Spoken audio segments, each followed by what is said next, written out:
اوپر وہ ایسا سچ بلیو نہیں کرتا، لیکن یہ بدقسمتی ہے کہ ہمارے عالم اسلام کے اندر جو بھی کوئی بندہ ڈیلیور کرنے کی پوزیشن میں ہوتا ہے یا ایسا سٹانس رکھتا ہے جو انٹرنیشنل اسٹیبلشمنٹ کو سوٹ نہیں کرتا، اس کی موت کبھی قدرتی نہیں ہو سکی۔ ہم اس موقع کے اوپر ایران کی عوام کے ساتھ ان کے غم کے اندر برابر کے شریک ہیں۔ دوسری چیز تحریک تحفظ آئین پاکستان ہے۔ میرا خیال ہے اس تحریک سے کسی کو کوئی اختلاف نہیں ہے، لیکن ہمارے جو مقتدر طاقتور حلقے ہیں ان کو اس کے نام سے اختلاف ہے کہ آئین کا تحفظ کرنے کی تحریک کیوں کھڑی ہوگی پاکستان کے اندر۔ یہ پریس کلب بھی میرے لیے نیا نہیں ہے، 2018 میں ہی میں نے یہاں پر ہی ایک پریس کانفرنس کی تھی، ابھی کئی ساتھی موجود ہیں، اور پھر میں نے اس کی بہت بڑی قیمت بھی بھگتی تھی۔ بدقسمتی سے پاکستان کے اندر آئین جو ہے وہ صرف ایک ٹکڑے کا نام رہ چکا ہے۔ آپ گراؤنڈ کے اوپر چیک کریں جا کر، ہماری عدلیہ ہو، ہمارا ہر سیگمنٹ آف سوسائٹی ہو، جو کسی نہ کسی طریقے سے کسی عملداری کے تحت چلتا ہے، اور وہ عملداری انڈر کانسٹیٹیوشن ہوتی ہے، وہ سسٹم مکمل کا مکمل کرپٹ ہو چکا ہوا ہے۔ آپ یہ دیکھ لیجئے، اسرائیل ایک ایسی ریاست جسے پاکستان تسلیم نہیں کرتا اور پاکستان کے پاسپورٹ پر لکھا ہوا ہے، اور غزہ کے مظلومین کے حق میں احتجاج کرنے والوں کے ساتھ جو سلوک پاکستان میں کیا جا رہا ہے، یہ مجھے نہیں پتا کہ آئین میں کس جگہ پر اس چیز کو ڈیفائن کیا گیا۔ جو گزشتہ روز ملتان کے NA 148 کے حلقہ کے اندر کیا گیا کہ جو کینڈیڈیٹ ہے اس کو RO کے آفس میں ہی انٹر نہیں ہونے دیا گیا، اس کی بھی یقیناً کو کلوز آئین کے اندر موجود ہوگی جو ہماری نظروں سے مخفی ہے، لیکن طاقتوروں کو اس قانونی شک کے بارے میں علم ہوگا۔ 8 فروری کے الیکشنز بھی آپ کے سامنے ہیں۔ لوگ سمجھتے ہیں کہ ہم جیت کے آ گئے ہیں، پارلیمنٹ میں جا کے بیٹھے ہیں۔ بھائی جان، یہ چونکہ میرا ڈیسیزن کم از کم میری بائی چوائس تھا، میں اس لیے وہ کو رونا دھونا زیادہ نہیں کرتا، نہ میں اس کو زیادہ اس کے اوپر کرتا ہوں، لیکن گزشتہ 2 سال میں جو کچھ ہم نے بھگتا ہے، یا بھگتانے والے اگر 1 ہفتہ بھگتا جائیں تو میں انہیں مان جاؤں گا۔ یہ آسان نہیں ہے کہ آپ 2 سال اپنی ماں بہن، اپنے بیٹے سے، اپنی اولاد سے، اپنی فیملی سے آپ دور رہیں، آپ کے بزنسز تباہ کر دیے جائیں، آپ کی پراپرٹیز سیل کر دی جائیں، آپ کے لیے ایسے ایسے شرمناک کام کیے جائیں کہ ان کا تذکرہ کرتے ہوئے انسان کو شرمندگی محسوس ہو، آپ کی کریکٹر اسیسینیشن اس طریقے سے کی جائے، آپ کی فیملی کی جائے، آپ کی ماں بہنوں کی کوشش کی جائے، اس قسم کی کرنے کی، بلیک میل کرنے کی کوشش کی جائے۔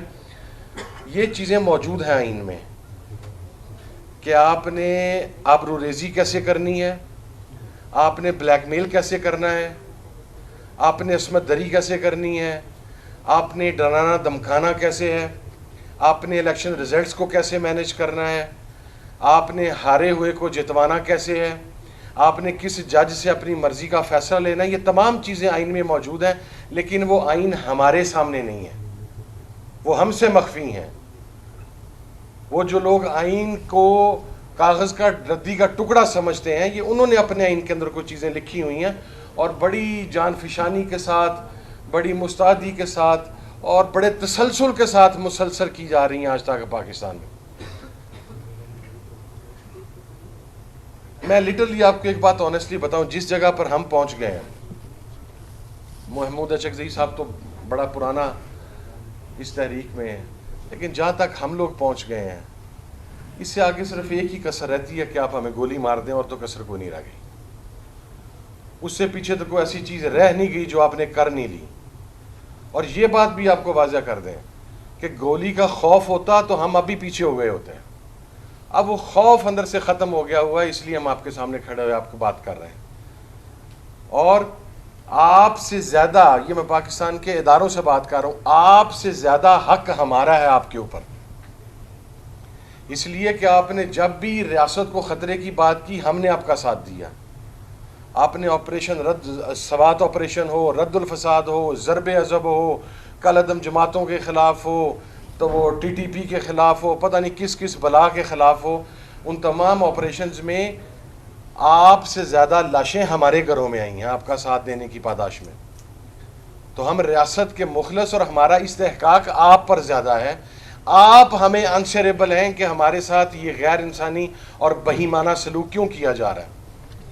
کیا ہمیں پاکستانی ہونے کی سزا دی جا رہی ہے؟ کیا آپ کا حمایتی ہونے کی سزا دی جا رہی ہے؟ کیا پاک فوج زندہ باد کہنے کی سزا دی جا رہی ہے؟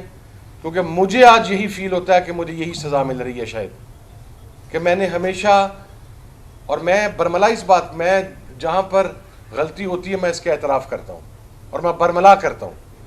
میں ان لوگوں میں سے ہوں جنہوں نے 2018 میں بیٹھ کر اسی پریس کلب میں اسی جگہ کے اوپر پنجاب کے سب سے طاقتور آدمی کے خلاف پریس کانفرنس کرتے ہوئے بتایا تھا کہ وہ اس وقت رانا ثناء اللہ کو 3000 ووٹ سے جتوانے کے لیے اس نے 20 کروڑ روپے میں ڈیل کی ہے.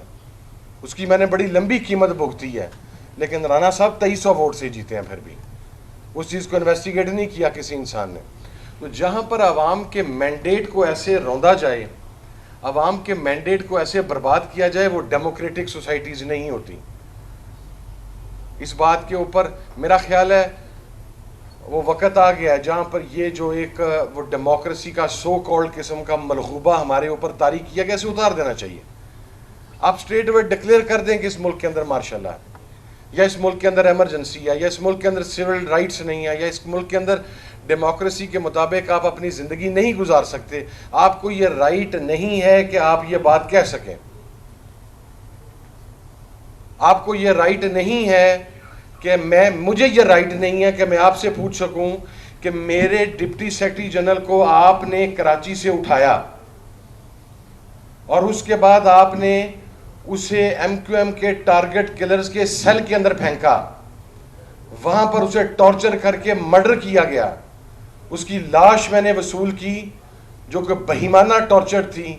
میں اس کے اوپر ہائی کورٹ میں گیا، آج تک اس کی انکوائری رپورٹ مجھے نہیں مل سکی. میرا استحقاق ہی نہیں ہے، اس لیے کہ آپ ہمیں جانور سمجھتے ہیں، آپ ہمیں انسان سمجھنے کے لیے تیار نہیں ہیں. لیکن جناب ایک بات عرض کر دوں، میاں صاحب ہم ہیں نہیں کہ ڈیل لے کے بھاگ جائیں. اب ان کی خیر تازہ میاں صاحب کی بھی غیرت زندہ ہو رہی ہے. گارڈن وہ اس کی ریزن ایک ہی ہے، چونکہ وہ خود پرائم منسٹر نہیں بن سکے، ادروائز سب چیزیں ٹھیک ہونی تھی. وہ گھر سے ہی انہیں وہ دال لگ گیا جس کی وہ ایکسپیکٹیشن نہیں کر رہے تھے. اور سیانے بزرگ لوگ صحیح کہتے ہیں کہ سیاست بہت بے رحم ہوتی ہے. کہاں چچا اور بھتیجی کا اختلاف تھا، کہاں چچا اور بھتیجی نے مل کے میاں صاحب کو گھر سے نکال دیا، اقتدار سے نکال دیا. یہ بے رحم چیز ہے، اس کے سینے میں دل نہیں ہوتا. تو میاں صاحب کو تو سب سے پہلے اسٹیبلشمنٹ کو نہیں رونا چاہیے. میرا خیال ہے یہ معاملہ پہلے اپنے گھر میں سیٹل کرنا چاہیے کہ گھر کے اندر سے یہ جو بغاوت ہوئی ہے پہلے اسے سیٹلمنٹ کریں. اسٹیبلشمنٹ کے خلاف بیانیہ لینے کی ان میں ہمت نہیں ہے.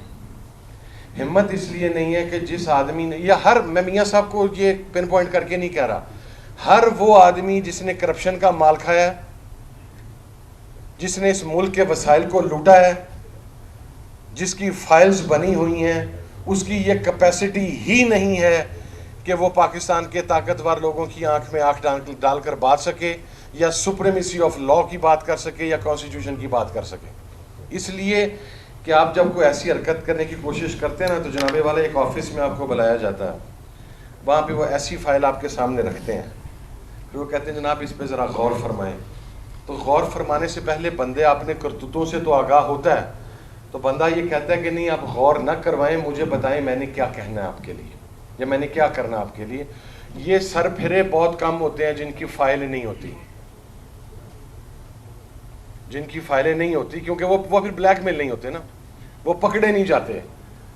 ان کو اب بلیک میل، ہاں ان کے لیے پھر ایک ہی حال ہوتا ہے، یا وہ حادثوں میں مارے جاتے ہیں، یا ان کے وہ ٹائر کھول دیے جاتے ہیں، ٹائر آرٹس کھول جاتے ہیں، یا وہ کسی دہشت گرد تنظیم کا نشانہ بن جاتے ہیں. بن جائیں، کوئی ایشو نہیں. میں لاسٹ بات کہہ کے یہ اجازت چاہوں گا، یہ تحریک جاری رہے گی. میں عمران خان صاحب کے ساتھ کھڑا تھا، اس بندے نے، اچھا یہ بھی نا کچھ بھاشن دینے کے لیے کچھ لوگ آ جاتے ہیں، روز میڈیا کے اوپر بیٹھ جاتے ہیں کہ جی سانیہ 9 مئی ہو گیا، سانیہ 9 مئی ہو گیا.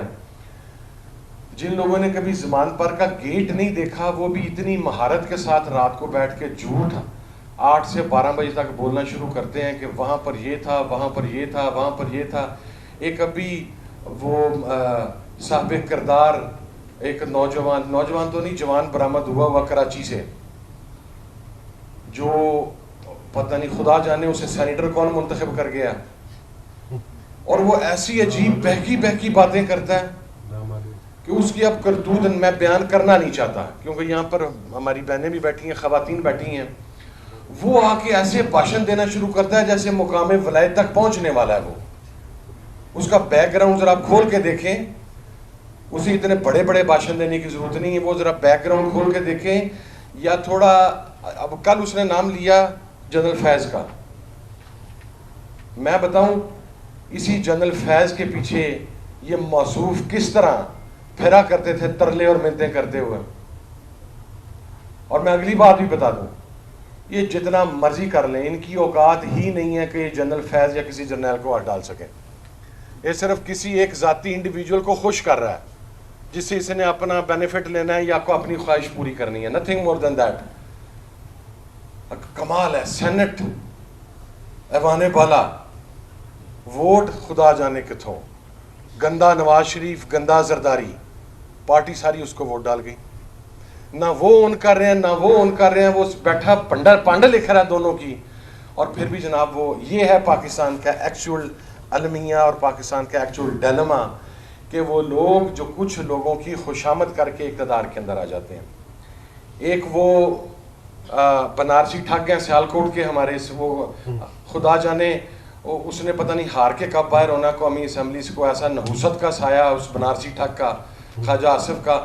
وہ جتنی مہارت سے قومی اسمبلی کے فلور پر کھڑا ہو کے وہ جھوٹ بولتا ہے، اسے دیکھ کے دل کرتا ہے اس کا جھوٹ سن کے کہ بندہ اس حیوان سے اٹھ کے باہر چلا جائے. آج کل جو انسانیہ 9 مئی کی تکلیف انہیں وارد ہوئی ہے، اور یہ تمام تکالیف ان کو وارد ہوئی ہیں. بھائی جان آئیں ذرا 9 مئی کی جوڈیشل انکوائری کروائیں. میں آپ کو بتاتا ہوں کہ جوڈیشل انکوائری میں فیصل آباد میں کس جگہ پر یہ رانا ثناء اللہ صاحب کے کون سے بندے موجود تھے، تصاویر میں آئیڈینٹیفائی کر کے دوں گا. آپ بنائیں تو صحیح نا، آپ کو پتہ تو لگے. آپ نے تو ان لوگوں کو بھی اس ایف آئی آر میں نامزد کر دیا جو ملک میں ہی نہیں تھے. تو میں صرف یہ بات کہنا چاہ رہا ہوں کہ ہمیں عمران خان کے ساتھ کھڑا تھا. اب میری مجبوری یہ بن گئی، میرا تعلق جس خاندان سے ہے، میں جس بریڈ سے بلانگ کرتا ہوں، میں شاید خاموش ہو جاتا، خالی میں نہیں رہتا، اپنے معاملات کو سیٹل کرنے کی کوشش کرتا. اب 2-2.5 سال سے بڑی پی کاٹ لی ہے. لیکن جب ایک انسان آپ کے اوپر اعتبار کرتا ہے نا، خاندانی آدمی اس اعتبار کو کبھی ٹھیس نہیں پہنچاتا. نہ تو میں عمران خان کا ساتھ چھوڑوں گا، بلیک اینڈ وائٹ کلیئر ہے. ایک زبان اسے دی، ایک اعتبار اس نے کیا، وہ اعتبار کم از کم جیتے جا. اور وہ اس طرح نہیں جس طرح ہمارے کراچی کے موصوف نے فرمایا تھا سر اتر جائے گا تو کچھ نہیں ہوگا. میں سر اتروانے والا نہیں ہوں. میں بالکل یہ بھی کلیئر کر دوں، میرا سر اتارنے کے لیے بڑی تگودود کرنی پڑے گی، اور میں اپنے ساتھ ساتھ 10-15 کے سر لے کے بھی جاؤں گا. یہ بھی بات میں بالکل کلیریفائی کر دوں. وہ ویسے سر نہیں جاتا ہے، وہ جیسے موصوف، اور 2 گھنٹے بعد ان کی پریس کانفرنس آ گئی تھی. لیکن یہ تحریک جاری رہے گی انشاءاللہ. اور دیکھیں سب سے بڑا اس کا حاصل ہمیں کیا ہے. میں چغزی صاحب آپ کی اجازت سے ایک بات کرتا ہوں جی. ہمارے پنجاب کے اندر ایک چیز پروپوگیٹ تھی کہ بلوچ سارے کے سارے اینٹائی پاکستان ہیں اور پاکستان سے علیحدگی کی بات کر رہے ہیں. ابھی پشین میں اور چمن کے اندر آئین پاکستان زندہ باد، پاکستان زندہ باد کا نعرہ لگایا گیا، اور اس کا کریڈٹ اچغزئی صاحب کو بھی جاتا ہے، مینگل صاحب کو بھی جاتا ہے، اور تمام ان لوگوں کو جاتا ہے جو وہاں پر بیٹھے ہیں. اور میں سمجھتا ہوں کہ پنجابی لوگوں کے، پنجابی قیادت کے وہاں بیٹھے ہونے کے باوجود، اپنی ریزرویشنز اور اپنے ریگریٹ ہونے کے باوجود، بلوچوں کا پاکستان زندہ باد اور آئین پاکستان زندہ باد لگا کے صحیح معنوں میں آئین کی عملداری ہونے کی بات کرنا اس چیز کا ثبوت ہے کہ وہ سب سے بڑے محب وطن پاکستانی ہیں.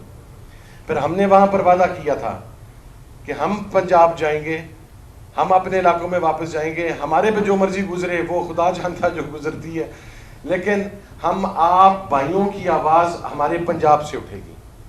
ابھی چند لاسٹ ویک محمود اچغزئی صاحب، ترین صاحب اور تمام تحریک عین پاکستان کا تحفظ عین پاکستان کے ڈیلیگیشن فیصل آباد گیا. وہاں پر ڈسٹرکٹ بار سے بھی خطاب ہوا، وہاں پر فارمرز کے ڈیلیگیشن سے بھی ملاقات ہوئی, وہاں پر کاروباری برادری کا ایک بہت بڑا ڈیلیگیشن تھا, اس کے ساتھ بھی ملاقات ہوئی. اگرچہ جس سے ہوئی وہ بعد میں گرفتار ہو گیا یا اس دوران ہی گرفتار بھی ہو گیا, لیکن ہم نے اسے جس حد تک ہو سکتا تھا انشاءاللہ اسے مینیج کیا, اور وہاں پر کھڑا ہو کر بلوچستان کی محرومی کی, سندھ کی محرومی کی اور دیگر علاقوں کی محرومی کی بات کی گئی. اس کا مقصد یہ ہے کہ ہم لوگ پاکستان کے ساتھ سنسیر ہیں, پاکستان کے نظریے کے ساتھ سنسیر ہیں, پاکستان کے آئین کے ساتھ سنسیر ہیں, ہم اپنی پاور پالیٹکس نہیں کھیل رہے. سو میری بیسٹ وشز بھی ہیں اور دعا بھی ہے کہ اللہ پاک صحیح معنوں میں مملکت خداداد پاکستان کو ایک فلاحی جمہوری اسلامی ریاست بھی بنائے, اور وہ جو کل تک پاکستان نہ بننے کی بات کرتے تھے, جن کے آباء و اجداد پاکستان کے منکر تھے, وہ اگر آج پاکستان کو مان رہے ہیں تو کوئی لازم نہیں ہوتا کہ وہ مقصد ہے آپ اپنے حالات تبدیل ہوتے ہیں جنریشنز کے بعد 50 سال بعد. اگر وہ بھی پاکستان کے ساتھ سنسیر ہیں تو that will be a great thing. باقی بھائی جان لیٹ آنے پہ پھر ایک مرتبہ معذرت. Thank you.